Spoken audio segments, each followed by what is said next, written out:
Welcome everyone. Let's get started. It looks like we have the majority logged on. Thank you very much for joining us for this webinar, 5 best practices to boosting the impact of your research insights. Should you have any questions or experience any issues, please feel free to use the chat function within the GoToMeeting controls and just send me a quick message so that we can quickly resolve or answer any such question. In principle, I will collect keep all kind of, let's say, broader questions to the end as we have some time for a Q&A afterwards. So let's dive right in with a quick introduction. For those of you who do not know mTab, we are specialized in digital storytelling and what we call integrate data insight.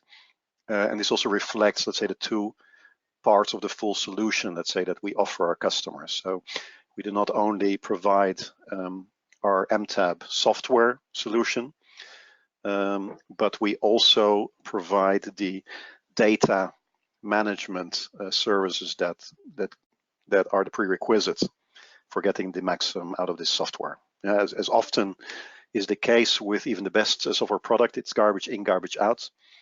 And as we shall see during this presentation, data quality, data harmonization is a key topic. So we aim to provide a true turnkey to our customers so that we also take care of the data management side. We also combine, let's say, I would say, the best of both worlds in the sense that we have an extremely long and deep experience within market research, spanning back 30 years. But we match that with having the technology, the absolute latest technology, which is, of course, within technology, it's actually not, of course, a good point if you have a product of 30 years. So this is where we go for the latest tried and tested. We have 50,000 users across leading industry players. The nature of our product and the benefits it gives also makes it logical that we work with large enterprises and globally. Our headquarters in Anaheim, USA, and our main sites outside of the US, our development center in Poznan, our UK regional office and regional office in Netherlands, Detroit, Shanghai. My name is Hugo Ehrenreich. I'm the president of mTab Europe and our global chief marketing officer. And what I'm trying to bring together in this presentation is not just my mTab experience, but the experience reaching back 20 odd years across different companies, also different, I would say, functional areas within the BI and digital reporting space, and the best practice that we have gleaned from that. And this, in a way, is the objective. I've called this sharing practical best practices.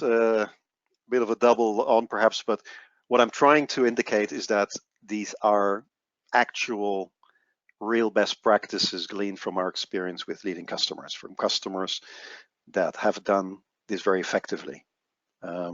So it's not a theoretical or academic story I'm aiming to give you here. I'm aiming to share what we have observed as best practices at these customers. To jump right in, first, a little bit of context. Why do we require these best practices, or why is there a pressure to rise to these best practices we are discussing here? It's the explosion of data. This is, of course, not new, but I think it warrants repeating. Explosion of data in terms of sources, data sources. Already it's quite an ecosystem when we look at maybe the more traditional sources of market research or customer intelligence. We've put a few of the icons there, but on top of that, we see this getting ever worse in the sense that there are a lot of new data sources vying for attention and with great potential to enrich the full mix of data that we look at. You see a little graph there that ranges from, of course, social data all the way to sensor data coming out of connected devices, right? And we work with a number of automotive companies around the world as well. And here, for example, a good new source of data is all the sensor data being produced by the connected cars, which of course gives very enriching picture of the stated behavior sometimes shared within surveys.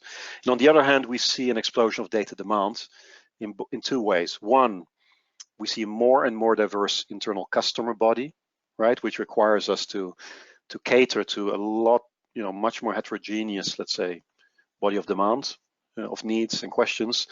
But on top of that, much higher and higher expectations.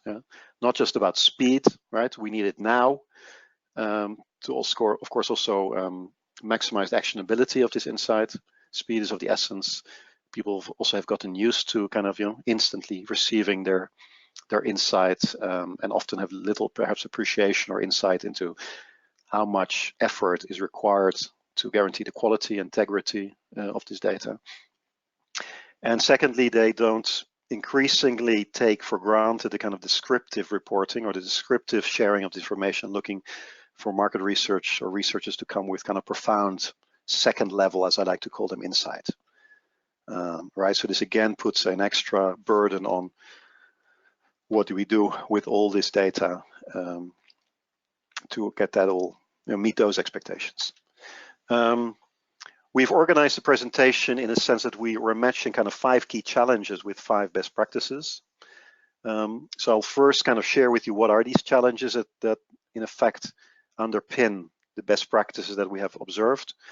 The first one is data silos and fragmented insight. As you can imagine, and as I'm sure you experience, is that the wild growth of different data sources means that it's while it's incredibly valuable, it's also increasingly difficult to connect all those dots and really get the full picture. We have all the pieces of the puzzle, but we struggle, of course, to put those pieces together into a full picture. The second key challenge is I would say the skewed balance between the amount of effort we are forced to put into the production effort, right? And this I mean massaging, managing the data, getting it into shape, and then producing the kind of say the core reports or reporting that we're expected to deliver, and this at the expense of the time we have left for analysis, for deep analysis, finding deep trends and proactively coming up with recommendations. The third part is what I call the so what kind of data overload. It's that increasingly, as I mentioned, as more and more data comes, is thrown at our stakeholders. The question arises: so what? What does it mean? What are the conclusions? Help me navigate this overload. So increasingly, this is something that we need to get better at. Fourthly, and what I call the expert data bottleneck. In most companies, this data is complex. It's often of a statistical nature, requiring statistical knowledge or expertise, and this means that often it remains a little bit stuck within this expert niche. And we see many companies struggling with how to make this safely available to more people in the organization, and without triggering, and with the fear that many research teams have of then triggering a backlash in the sense that it will be misinterpreted, and this will just create more hassle rather than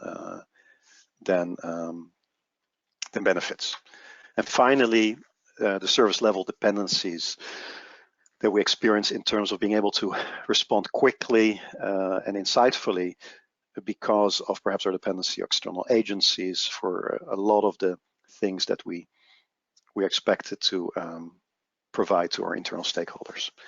So if we start to match those with our best practices, and just to give you an overview before I launch into each one of these individually, the first best practice we see is companies connecting the dots, right? Harmonizing these data sources, integrating them around common denominators, and then really starting to reveal that full picture of the customer, the full customer experience, full customer journey. Of course, the perspective depends also a little bit on your type of product and industry and what is most relevant. The second is automation. for us to also do a lot of the best practices and implement those that I'm going to be sharing, we need to first create space, breathing space, time to dedicate to this. And the key part to doing this is to ruthlessly automate all non-value added activities that currently are sapping our energy and our time and our talent. Thirdly, the best practice we see is companies that are getting better at really telling the story of the customer, the story of the data, and creating insight rather than just reports. Yeah. Fourthly, companies that have managed, and of course, this is where technology and the mTab technology is very supportive, is that have found ways to leverage this technology to create what we call safe self-service access, right? To really get this data to many more people within the organization safely and with full control. And finally, we see companies that have really made the right investment, gotten the balance right in investing in their autonomy, what they do in-house, the capabilities they create in-house, or achieve in-house, and what they outsource. So let's dive into the first one, harmonization and connecting the dots. And let's start, and for every best practice, I'll start in this way. Let's look first at what's the, let's say, status quo, you can call it, in companies that have not, let's say, optimized this process yet. And what we see is kind of three things. One is a focus on individual kind of studies. Often this is related to kind of a very strict departmental ownership or silos around these studies, right? Where certain departments are responsible for certain studies. And maybe worse, that in certain cases, certain phenomena are not just captured by one study, but multiple studies. And this might even lead to the fact that these each look at the same phenomenon in a slightly different way and might even create, come up with different data for the same, effectively the same things. Yeah, or these teams might calculate or define the same phenomena in different ways. And this, creates the nightmare of meetings, which is that you go into meetings and actually the meeting is absorbed by arguing who is right, rather than being able to look at the data, come to conclusions, and develop actions and implications. So what do companies, why and what do companies do who are very effective at this? I think the first thing they do is they switch from a focus on studies to more of a focus on KPIs or key phenomena, and combine the different and bring together different studies to get the full picture of those KPIs or get the key insights that they're seeking around a certain phenomena. They go from a kind of departmental ownership to a kind of, they create a holistic customer view, right? I put some examples there, but the moment you can connect product satisfaction with your brand's brand tracking, with media advertising tracking, you start to get a very interesting picture that is extremely actionable. And finally, they achieve a single version of the truth, a common narrative, you can call it. So, of course, the truth is a loaded word, but what it means is that we're all agreed on how we define certain concepts, so that when we look at data, we're speaking the same language, we're interpreting it in the same way. We know it was calculated in the same way.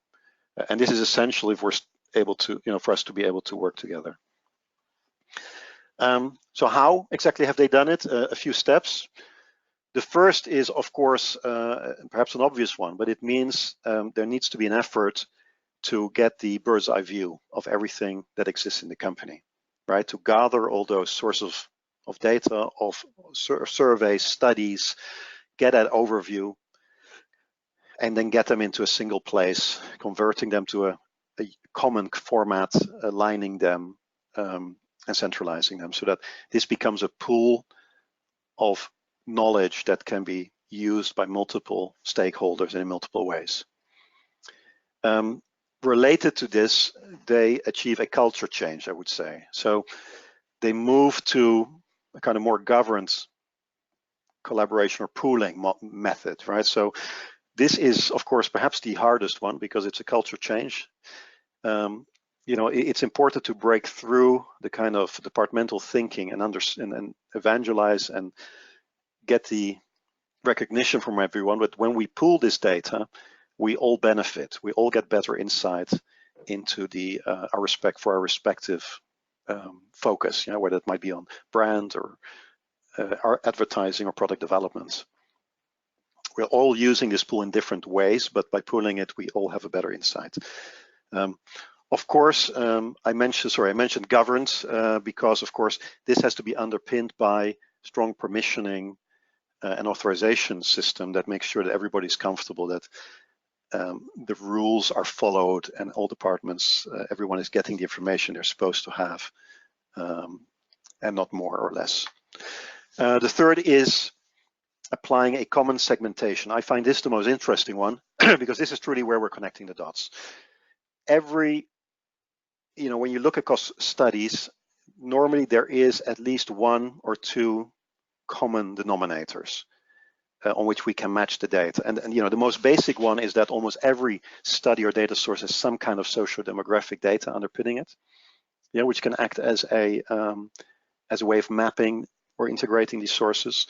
But the more obvious one is even more basic, which is usually they all have in common that they refer to some kind of product or service library, right? So in automotive, as an example, I will use it's the brand kind of cascade from brand to models to submodels, and that's something that is captured in almost every one of the different data sources that they have. The key, of course, is not doing this in a way that then brings the data depth to a common denominator. It means adding a layer, a maximum layer that goes to maximum depth of where they are matched to their common denominator, but not losing the granularity of each individual data source, right? We don't want to lose detail in specific studies. We want to overlay it with a layer which we can compare. Finally, they align around shared KPIs and calculations. So they go through an effort where we all decide how to define key concepts within our business, whether it's loyalty, retention, or concepts like that. And these calculation definitions are formalized, and both, in terms of the understanding everybody has of them, but also within the systems that the system that is managing this are centrally ensure that these are centrally governed and everyone is singing off the same hymn sheet, as they say. A first result of this, which is very, very down to earth, is that when you go through this effort, is often it uncovers a lot of duplicative research, right? And what we see in this one example here, we see that we actually managed to already, before any other benefit, help our customer reduce significantly their budget. And this is money that can be reapplied to other areas where they can have more value. Yeah, and we know that within our area, we have to fight for our budget and our resources. So this is a big win. The second example I wanted to share with you, and I will, in the interest of keeping this smooth, I will show you screenshots rather than flipping back and forth between a live demo of our mTab software, is to be able to then give the customer that full picture that we described. And here you see one way of doing this in a kind of multi-KPI dashboard, which at one glance and across, in this case, around 7 different data sources that have been matched, shows the user the different aspects of this customer experience or customer, let's say, journey. So anything from brand loyalty to satisfaction with the product. This is an automotive example, so satisfaction with dealers, satisfaction with the after sales service, and a number of contextual things like buyers profiles and demographics. So this would have been impossible without integrating this data, getting it all into one place. And this is what a stakeholder actually expects to get. They're not interested in studies, they're interested in getting that full picture and looking at these KPIs. Another way which is interesting, and this is another visualization within our system, is, and which one that I very much like, is our scatter plot visualization, where because we have gotten all this data in one place and and matched it, we're able to allow users to freely compare KPIs from different studies in a kind of 2x2, right? To actually start to see if there are patterns, relationships. And this is also a great trigger or great, let's say, first level of analysis that's very quickly done to see if there are actually there seem to be indeed certain relationships that might warrant further investigation by the research team, right? So again, a level of comparison that when you're just got your brand tracker on one hand and your product satisfaction survey on the other hand, and dealer satisfaction on the third, on another study, these are comparisons that are impossible or at least very complex to do, and you certainly cannot just repeat those easily from period to period. The second point, automation. I think what we find in many, kind of pre-best practice customers or prospects, they might be at that point, is that you see research kind of stuck in a trap, running to stand still, if you wish, because the effort of producing the basic outputs, the basic managing the data, producing the standard report packs is so onerous, takes so much time, is manual, or as people euphemistically call it, semi-manual. It means that it's just impossible to have time for much else. And the tragedy is that this output is something that the business perceives as a commodity or as as expected. You will not get any applause for delivering this standard output on time and without errors. So what it means is that actually the perception is that this is often late. There's a high risk of error because of the manual effort involved. It gets stuck at, I would say, level 1 insight, right? So that we often only have time to get the descriptive stuff on a slide without having much time to go to the next level of insight. And it puts research in a trap where they only get noticed for negatives, right? As I said, because it's expected, people only notice when there's a mistake or when it's late. I always compare it to the IT department. Nobody calls them every day to thank them for their email working again today, as it did yesterday. This is just expected. And as a result, the calls they tend to get from their internal customers is only when there's a problem. So what have the best practice companies done? They've managed to switch this around, turn the 80% into 20%. And this has allowed them to reposition themselves from service providers to consultants. What is, this has meant time for in-depth, much higher quality of insight, level 2, as I like to call it, and time to management, time of this deep insight to management. And what we mean by that is just great reduction of how quickly this data or this insight is getting to management, by just reducing the lead times that it requires to produce this insight. What this, the collateral effect of this is much more business impact. It's deeper insight, more meaningful, delivered more quickly so that it's more actionable. It means stakeholders are more satisfied with the service, and maybe not, last but not least, it means we're finally really getting the full return on the talented people we have in our teams, right? So we're not only optimizing their talent, but in many cases it also helps retention. There's nothing so frustrating than having a econometrics professional spending all their time on Excel and PowerPoint massaging, and then often we will lose them. So how exactly have they done this? You could say automate, right? But to be more precise, the first thing they have done, and with the help of mTab software, is they've effectively gone from this manual process to building within the mTab software kind of electronic templates of their report packs.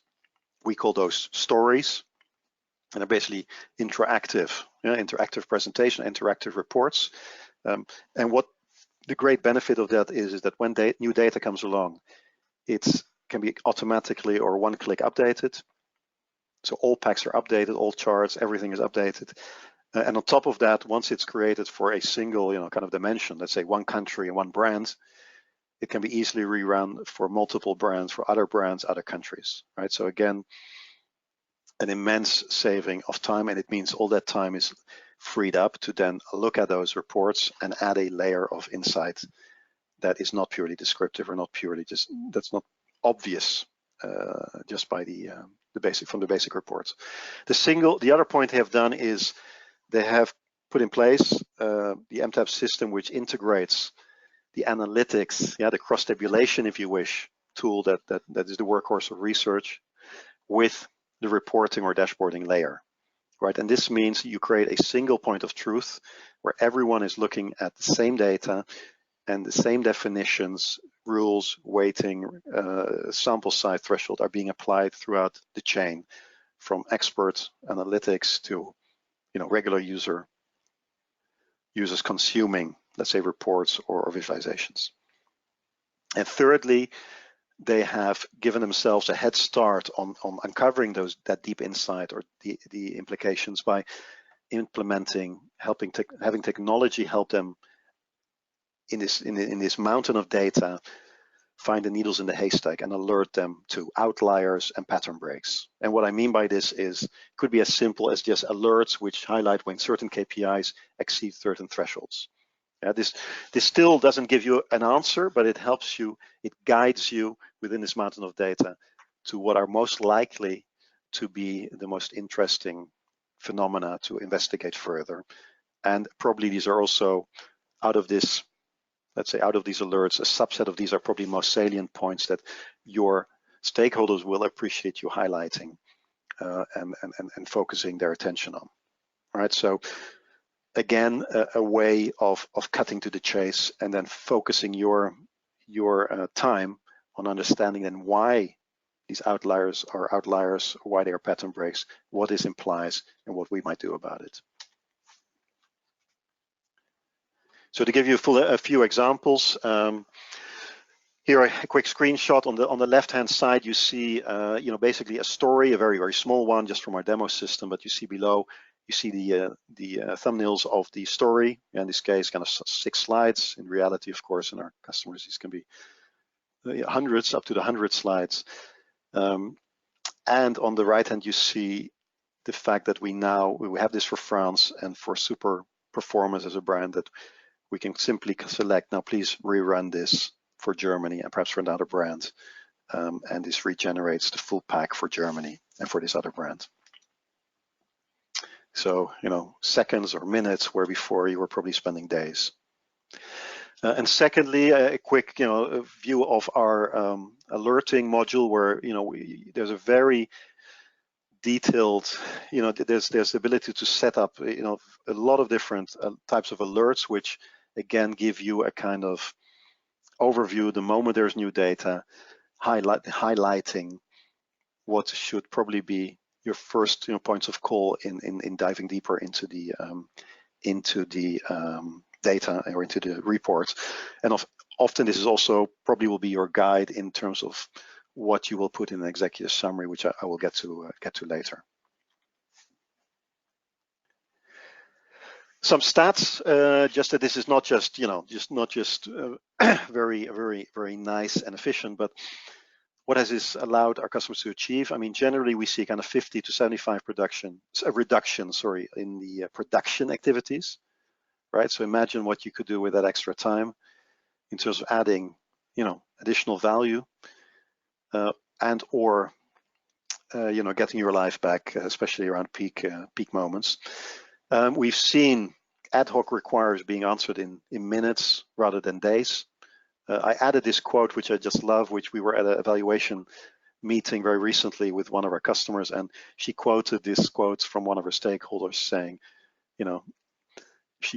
Miss X beats the speed of sound when doing ad hoc analysis, and this is of course probably not the feedback she was getting before. Probably this was beforehand. This was probably more often than not, people were frustrated. They had an urgent question maybe in a meeting, and they would have to wait days to actually get the answer. this case, by the way, was actually, this response this reply was received by the person asking during their meeting, and they could even immediately address it. So that's of course the what we'll aim for. And then finally, you know, I say this in a little bit, look, a little bit exaggerated way, from the basement to the boardroom, but really what, you know, this has allowed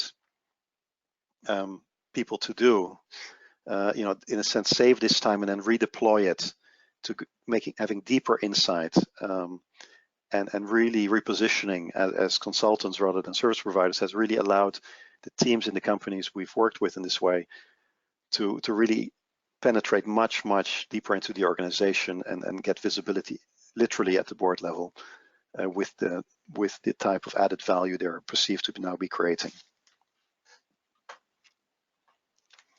And that takes me to the third point, telling the story, creating insight rather than creating reports. You know, let's look at the status quo, and I've added a graphic which is not pertinent to our specific world here, but it's one that I love because it's documented, and it does actually reflect the anecdotal information that I see with most of our customers in the last, if we look at the last decade, let's say. These are the number of pages in the Prudential annual report, stretching back, a few hundred years, almost, right? So you see what has happened in recent years, and we see the same thing happening when we come to companies and we look at their packs. They just keep growing and growing and growing. So more and more data leading to more and more pages. Already we're in an area which is statistically complex, and really what this all adds up to is less and less broadly understood insight, right? It's in a sense we're living in denial, in the sense that we think that more data means more insight, but actually might even be creating less insight. And it's even provoking, I would say, some top management to revert to a kind of defensive strategy, which means they will say, look, I'm just going to look at 3 things or 2 things or 5 things. And while this is to some extent maybe a great strategy in terms of focus, you have to be careful. It doesn't mean we're actually losing important insights and not evolving in what we look at. So the irony is that probably we're achieving less impact with this increasing body of data. So what have the best practice players done about this? One, the first point there, this is a quote from an expert consultant on optimal data, communicating data, storytelling, visualizations, but I work with very often, and I love this quote. His quote is 100% more insight with 20% of the data. Yeah, and what this encapsulates is, zooming in on the relevant data that really creates insight, and also stringing it together into a story that actually makes it, gets it across to your audience, much more clearly and much more impactfully than if you had, used 100% of the data. So the second thing is these companies are able to translate maybe their statistical and expert approach to language that's understood by everyone in the organization, right? And a good example is, while a significance tested table is perhaps the ideal format for the experts, even the concept of statistical significance, depending on the culture of your company, might not be something that is understood correctly by your audience. And this might mean that while you use this as your hard, let's say, statistical rule, you might need to be pragmatic and think how you get this across, this significance across in more layman's terms to your audience consuming this data. And finally, they have really in everything they do, they think how the way they communicate will have maximum impact. So let's look at the best practices. First thing is they've gone from more is more. Yeah, so just more data, more, and this is, if we follow the request from our stakeholders, this is the natural conclusion. Just add more and more and more, right? And also in Italian, there's a saying which says the hunger comes eating. The more you give them, the more you will ask. The key is keeping it simple and less is more. And this has two dimensions. One is to continuously challenge what data needs to go into your reporting, or that needs at least have the starring role in your reports, depending on the answers you want to get to, or the questions you need to answer. And it also applies to how you actually show this data, and I'll show you some examples. So it's also how you communicate and get across the key points, right? The human mind, it can probably only simultaneously kind of manage 7 data points within a table, right? While in a graphical form, it is able to glean the patterns and implications much more quickly. The same with thinking about what you put on a slide or on a report page, right? There's a temptation to dress this up with all kinds of pictures, colors, icons, and pretty bits and pieces. The question is, what is the objective? And if the objective is to get a key message across, just be ruthless about eliminating any type of distraction from that, from the eye and for the eye and for the brain. The second, like I mentioned, they go from a kind of tables, a descriptive centric data dump. It's a bit of a mouthful, but I apologize. They go to an approach which is centered around visualization of data, right? What is the optimal way of visualizing this so people quickly get the point, salient points, and they focus on conclusion-based even look headings, for example. You can either, in many standard packs, people describe what's on the type of data that's on the page. Well, in these companies, they put in the headline, what is the key conclusion from this data? And again, this immediately gets the message across.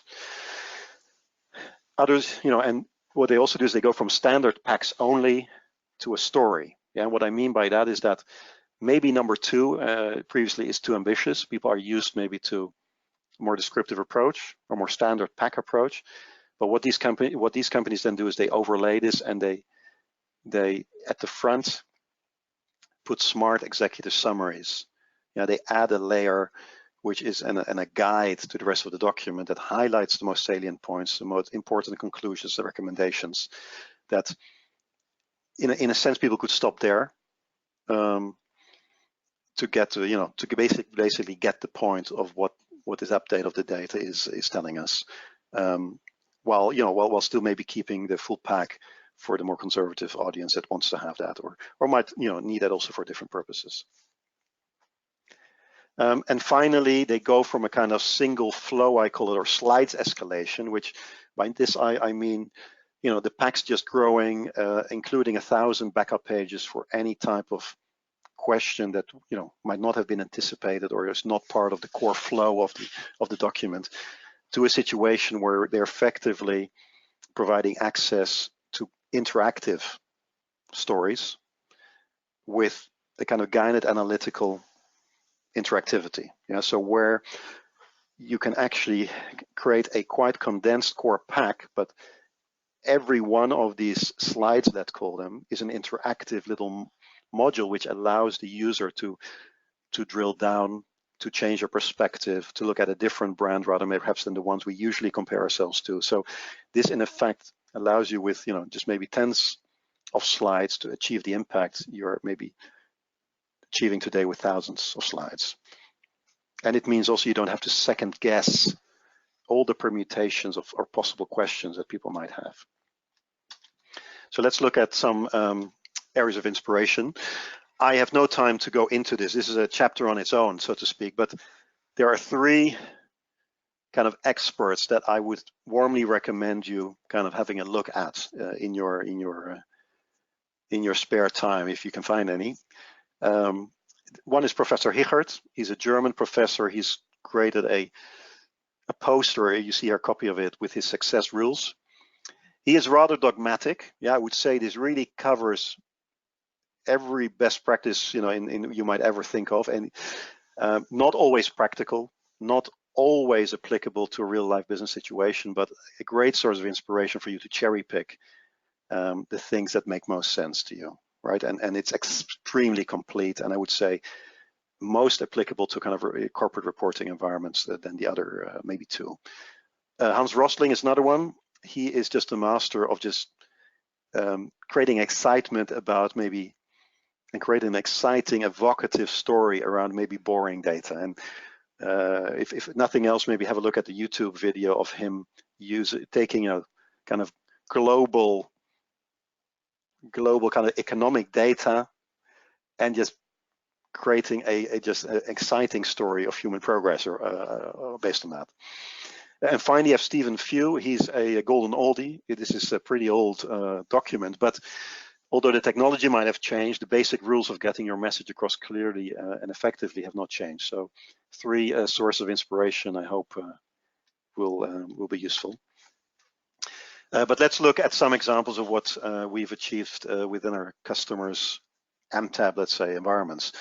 The first thing, if we go back and we look at the cockpit I showed you before, kind of multi-KPI overview, what we see here is 2 things. One, the best executive summary has 2 parts. One is that you create a kind of cascade where the entry point to any kind of reporting is the highest level overview, where we immediately at a glance see the top KPIs we tend to look at, right? And for every business, these are different. So, this is just an example, but any of these tiles can be, imagine these are the KPIs that are relevant to you, and it might be even fewer of them, as a departing point to then guide people down an analytical path, logical analytical path, based on what they see here. And the most obvious conclusion here is I see that we are underperforming on both our product and our dealer satisfaction.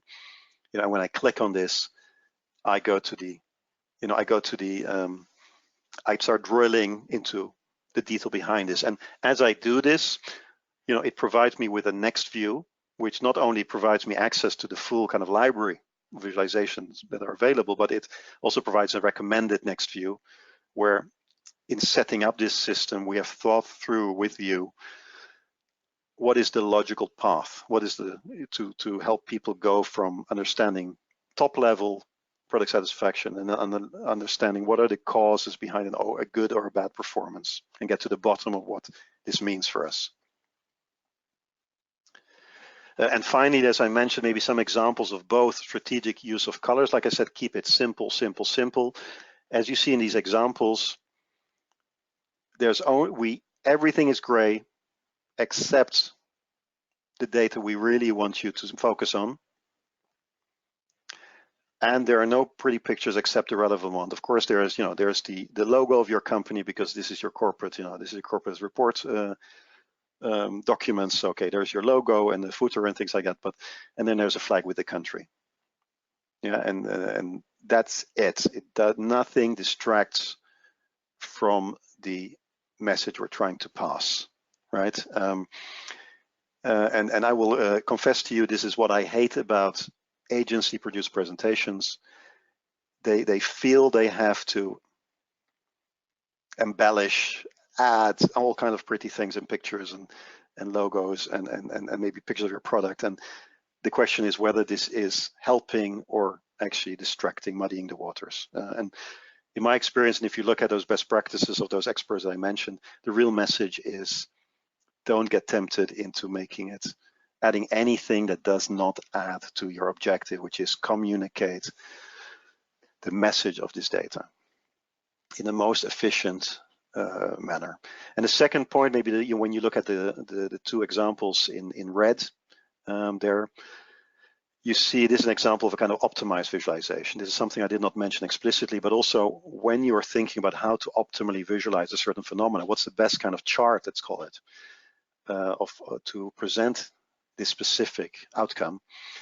In most cases, this is not rocket science, but in some cases, when you're looking at a certain phenomena, there are ways, intelligent ways of getting the message, make it most efficient. And within the library of, out-of-the-box library of visualization we have within the mTab system, we have a number of nice examples. And one I put here, a typical analysis is in the car industry is looking at consideration rejection. Yeah, who, when they bought a new car, rejected us, and who accepted us. In this case, we're focusing on rejection, so that's the one in red. We see how we performed compared to our competitors. So who took away, who was the cause of stealing that market share from us to some extent, or who of the rejectors who was, we see here that Shelby was the one that was the biggest winner in this battle. And with one click, we have a drill down, which then shows the reasons why people rejected and the one and why people accepted. So one visualization providing information that probably at the moment or previous to us implementing this was being shown by maybe 20 separate charts. Secondly, the point I mentioned about communicating the language of your stakeholders. Here we see a quick screenshot of our kind of cost tabulation module, our expert module. This would be your workhorse in the research team. And I just highlighted the fact that the options we give in terms to look at significance, and this translates, these are options that can also be carried through to the reporting. So, of course, we have statistical tests, we have the regular statistical test you can run. However, we also offer the opportunity to actually use a absolute deviation, which might be a way that is more easily communicated to your internal audience, the end consumers of these reporting, or both, right? So if it could be a statistical significance, that is the first test, but it's also overruled by an absolute measure because statistical significance might not always be business significance, if you know what I mean, right? It might be a significantly higher impact, but it's probably won't be, I would say, you don't want managers to misuse this as saying, I achieved significant business outcomes, right, which are different. So one example. The fourth point, safe self-service access. And here, maybe you can put yourself on this extreme. We see basically two extreme positions, let's say, and of course everything in the middle. But on the one hand, we see the control freaks, and let's call it that. And there we see $100 billion company. This is a real example with 5 people managing and owning all research. No one else is trusted with or given access to any data. Everything passes through them, right? So the availability is low, in the sense that very few people have access to this data. And of course, it's bottlenecked by these 5 people. Of course, compensating this is it's highly reliable because, these experts know exactly what they're doing. Reaction times are low. And as a result, the impact is very limited. On the other extreme, we have maybe self-service anarchy, where this is often, you see companies that have gone with the kind of, I think the slogan of the early days of business intelligence self-service is that kind of democratizing data, just putting this in the hand of everyone and allowing them to kind of have their own tooling and work with it. This means that everybody has availability, so great, everybody has access to the data in theory. However, of course, the trust and reliability is really minimal. Everybody is working with this in different ways and interpreting it differently, coming to meetings with their own analysis. And of course, this is a nightmare in terms of the points I mentioned before, in terms of consistency and a single point of truth. And the other thing is, most of these tools at the end of the day are still quite complex. They allow you to build anything. But it is really reserved to a certain type of person that has the time and interest to do this. And this certainly does not include higher level executives. So again, for completely different reasons, the impact is very limited. And in both these cases, the result effectively is the same. It's that research somehow has become a bottleneck.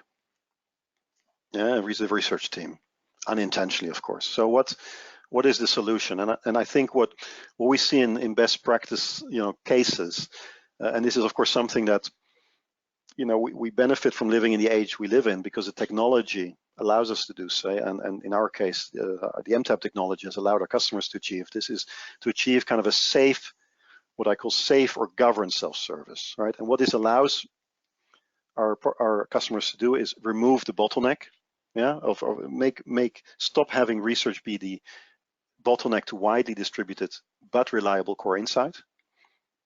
It allows stakeholders to solve their own simple needs and increase reaction time and satisfaction. There's There's nothing, you know, the best service is when I have a need, and to be honest with you, I can quickly solve it myself. Yeah, I'm not dependent on anyone else.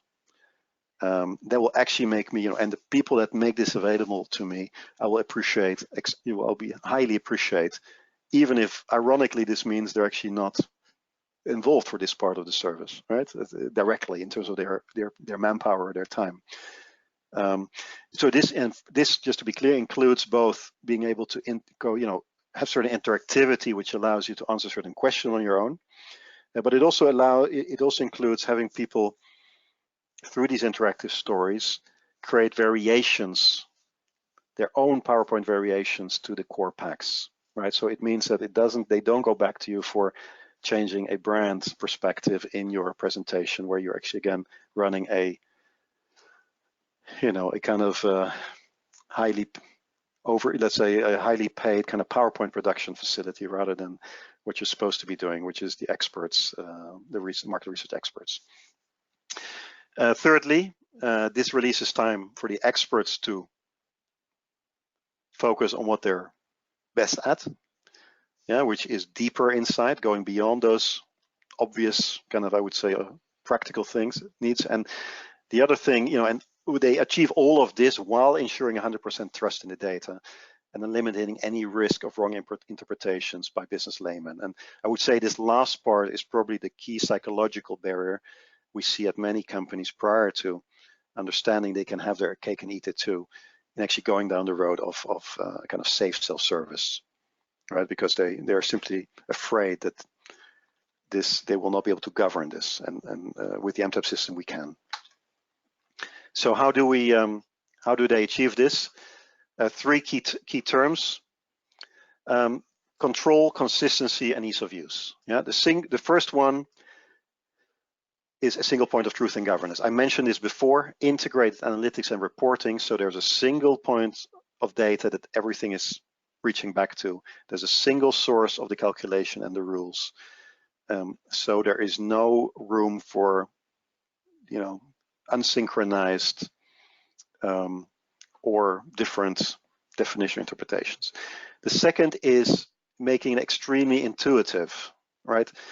I will show you our concept of visualizations, which are basically little analytical modules which give the user just selecting options interactivity, which creates a kind of safe space. You can think of it as the playpen, where your regular user can play safely within the confines you have set in terms of course, the rules of the game, the definitions, the data quality, but also the options they have in terms of interactivity. And again, this can even be set at multiple levels so that you can have different groups of users, some that are more sophisticated, that you actually give more options, and others that where you keep it very simple because their attention span and expertise might not allow for much more.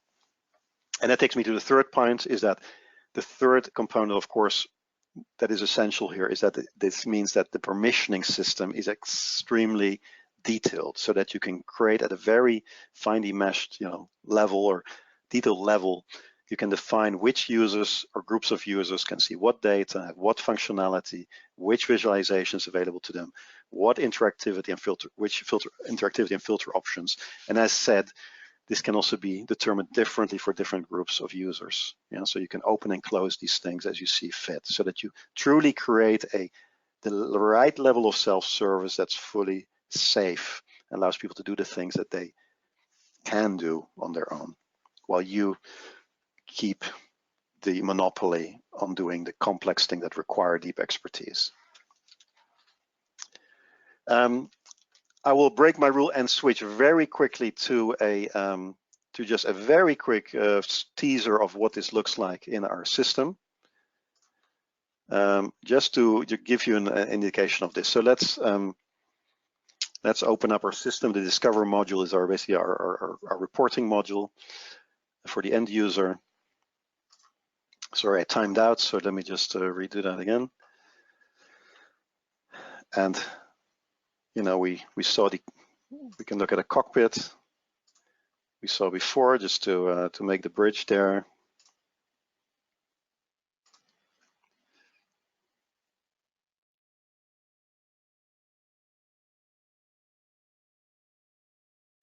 And already here we see a very simple method that people can switch between a punctual or, they want to see the development over time. And perhaps, perhaps these are advanced filters, maybe closed for certain, maybe others can only change country and brands, and maybe that's it. Maybe decide they want to look at something else. And on top of that, to give one more example, perhaps let's choose a multi-KPI overview. Within this single visualization, very simple, very clean, they have the options of deciding they want to compare a different number. They can change the brands they want to compare to, can decide they want to see a deviation, not a score, or a development view.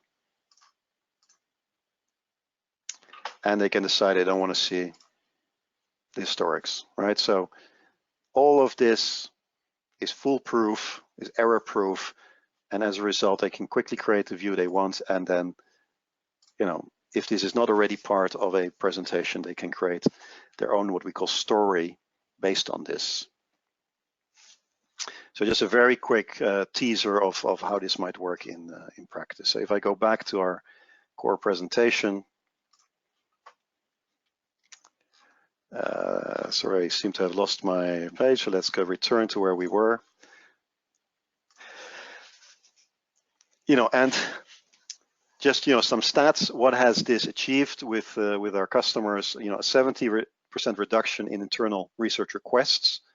This is truly this doesn't mean people are sitting at their desk no longer doing anything. It means that we've eliminated all those non-value added requests, right? I would say the requests that really are not worth your time. As a result, the requests that are coming are fewer, and they're a lot more interesting and a lot more value added. They truly are about getting to the next level of insight rather than changing a PowerPoint or changing a brand in a analysis. And what it means is higher stakeholder satisfaction, time to go, do deep research, insight, and recommendation, have a greater impact. Finally, investing in autonomy. And here, we see kind of 3 bottlenecks in a typical situation with agencies. One is the reaction time bottleneck. We see that let's say, best practice, we see our customers having a chain where a request comes from a stakeholder, it goes to them, it goes to the agency, goes back to them, and back to the stakeholder. And a lot of time is lost in this process, and to the frustration of the stakeholder wanting a quick answer. The integration bottleneck. If we talk about the value of integrating different data sources, you can also imagine how difficult it is for competing agency to do that. It's very hard for a GfK to convince a Kantar or vice versa that they are going to then be the ones that will integrate the Kantar data into a GfK integrated database on your behalf. So what we see there is that it does require either you to invest in that internally or in having a neutral third party to do this. And in many cases, we fill that gap as a natural complement to the services, the end-to-end service we provide. And finally, the expertise bottleneck. All right, so where do you put the right balance between, of course, the agency remains an expert on maybe in the deep mechanics of their survey and questions about that, but be careful not to outsource this expertise and make sure that you in-house have the expertise about what it all means and you have the expertise of your customer. And indeed, this balance, we also help achieve this balance where you'll often see that not only are you using a single point of truth system, between the research team, your internal customers, but your agency is actually your agencies are on the same system, which means you're all looking at the same single point of truth, and it makes it also very effective for them to actually provide their service to you in a complementary manner. So what is the how of this? Invest in key in-house strategic capabilities. And as I mentioned, you see that is all a picture, because if we go through all these steps, if we automate, we create the time to invest our time, right? And maybe find ways to do more in-house with the same amount of people. If we integrate our data sources, we limit duplication, it can free up it can free up budget. If we automate most of our production flow, it frees up services we might be paying for. So, this also all comes together, right? So when I say invest, of course, the prerequisite is that you do create some of these other steps to create that space to invest, whether it's real money or time. So invest in data integration. I think this, to me, is one of the more exciting parts. Ironically, for a software company, I working in a software company. It's ironic, perhaps, that I say this, but I think one of the most exciting value we create is connecting those dots for our customers, and then giving them a complete, and then of course making it usable within our system. It just creates an immense amount of value, and it's also where we wrote a blog recently where we said, look, before you focus on big data, take care of your small data, right? Don't get tempted into big data or things like that before you've actually connected the dots on your existing data. There is much more value to be had, and much short term, and there's much lower fruit, let's say, hanging fruit to immediately get an impact is to actually connect the dots between your existing data than to dive into a open-ended experiment with big data. Invest in self-service reporting autonomy. Yeah, not only does this potentially mean less cost and more time, but also it, again, within the theme of taking control of your own service level destiny, it allows you to just react much more quickly. I shared the quote where it said Miss X responds at the speed of light. The point of this was that not only did Miss X within the meeting where the stakeholder had this question, not only did she respond within the time of that meeting in time for him to respond to this question, she did so with a perfectly formatted slide to add to his pack, right? So this, of course, is this is exceeding expectations exponentially, I would say. And finally, invest in in-house, I say consulting expertise, but what I mean by it is that all of this is geared towards repositioning market research where it should be, and where even the stakeholders want you to be, which is being consultants to the business. And this means, on the one hand, making time to do more value-added work, and more deeper insight and coming up with those recommendations, but it also means that you need to be the experts, right? And it cannot be that everything has to be passed back to the agency. So to conclude, the takeaways, summary: invest in connecting the dots of the customer. That's the most obvious one, I think. Secondly, automate, to allow focus on highly value add. Invest time in optimal storytelling for more impact. Invest your time, get stuck into that. It's an incremental process. Small things have great impact and will be noticed. Leverage safe self-service to create more value and take more control over your service level destiny. So thank you very much for your attention. We overran a little bit. My apologies, but I see we didn't lose many people. If you still have time and so desire, please, I'm available for questions. To share those, please just enter those into your the chat or questions box within GoToMeeting, GoToWebinar. It would be a pleasure to answer those now. If not, of course, don't hesitate to get in contact with us with any follow-up questions, or of course, what we often get the feedback, people are frustrated we didn't show more, or the full flow of how this all works in our system. It would, of course, be a pleasure to do so at a later date if you're interested.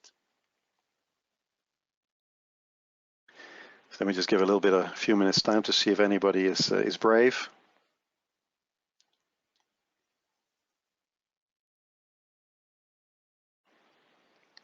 One question here is about, let's say, what does it take? What does this journey take in terms of time and effort? That's a very good one and a tricky one. It's a little bit the question, how long is a piece of string? how much do you put in there? What I will tell you is that different customers differ in how much time they dedicate and are able to dedicate within a certain span of time, but really it doesn't take a lot to start this journey, let's say. So what we see is that what it basically requires is to have the long-term perspective to understand that, look, indeed we're overworked today. Yeah, the operational process is eating up all our time. So objectively we don't have time to work on this, but if we never start investing in this, we will continue to be caught in this trap. So what we see with customers that have achieved this is that they have made the explicit choice that we need to invest now to be in a better place tomorrow. They have become more ruthless in their prioritization in the short term, where they put their energy, and they've created even just a little space to make a step every week, yeah, and every month.